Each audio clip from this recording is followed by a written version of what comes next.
Europe 1. Aujourd'hui, la SNCF vous permet d'acheter votre billet de train chez les buralistes. Pierre de Villeneuve, vous recevez ce matin Philippe Coy, président de la Confédération nationale des buralistes. Bonjour Philippe Coy. Bonjour. Merci d'être avec nous en studio à Paris, puisque vous êtes buraliste dans les Pyrénées-Orientales. Donc vous êtes venu de loin. Là où il y a eu les orages hier, malheureusement. Ben voilà. Alors ils sont tellement tombés que, vous voyez, même mon texte s'en est faussé. Depuis longtemps déjà, vos clients demandaient à ce que vous vendiez des billets de train dans les bureaux de tabac. Alors c'est pas forcément les clients qui demandaient qu'on vende des billets de train. On vend déjà des titres de transport dans toutes les agglomérations, les tickets de bus ici, la RATP, chez moi la STAP. Donc il m'a semblé intelligent d'offrir plus de mobilité aux usagers avec un titre de transport pour la ville, mais également pour la mobilité régionale avec le TER. D'accord, donc soyons précis, comment ça marche? Ça sera très simple, les usagers viendront dans notre commerce, comme ils le font quotidiennement, et demanderont un titre de transport pour un TER ou une grande ligne, parce que c'est là aussi l'innovation, offrir plus de visibilité à la mobilité régionale, mais aussi nationale.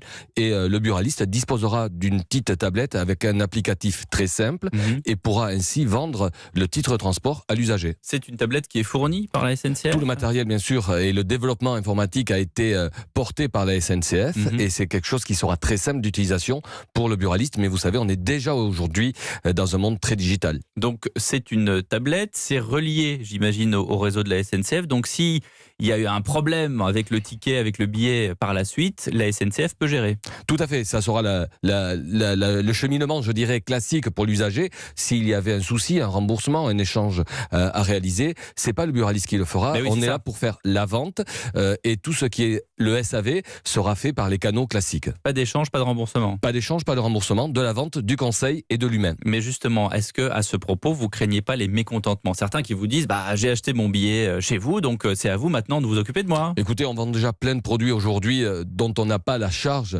d'assurer le SAV pour la téléphonie et d'autres opérateurs.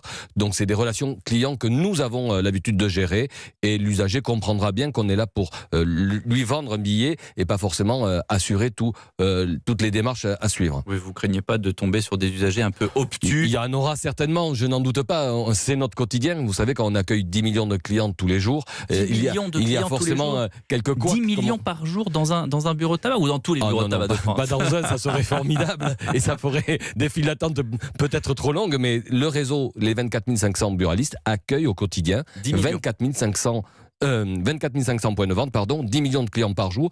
Voilà aussi une opportunité pour cette entreprise, la SNCF et TER, qui veut faire de la conquête des territoires un point d'accroche non négligeable. C'est une vraie offre de service en complément d'Internet. Est-ce qu'aujourd'hui, franchement, la SNCF, on peut tout faire sur Internet? Bien sûr qu'on peut tout faire par Internet, mais il vous manquera toujours l'essentiel, la relation humaine. Et je crois que ce réseau que j'ai le plaisir de représenter aujourd'hui incarne cette proximité et ce lien humain.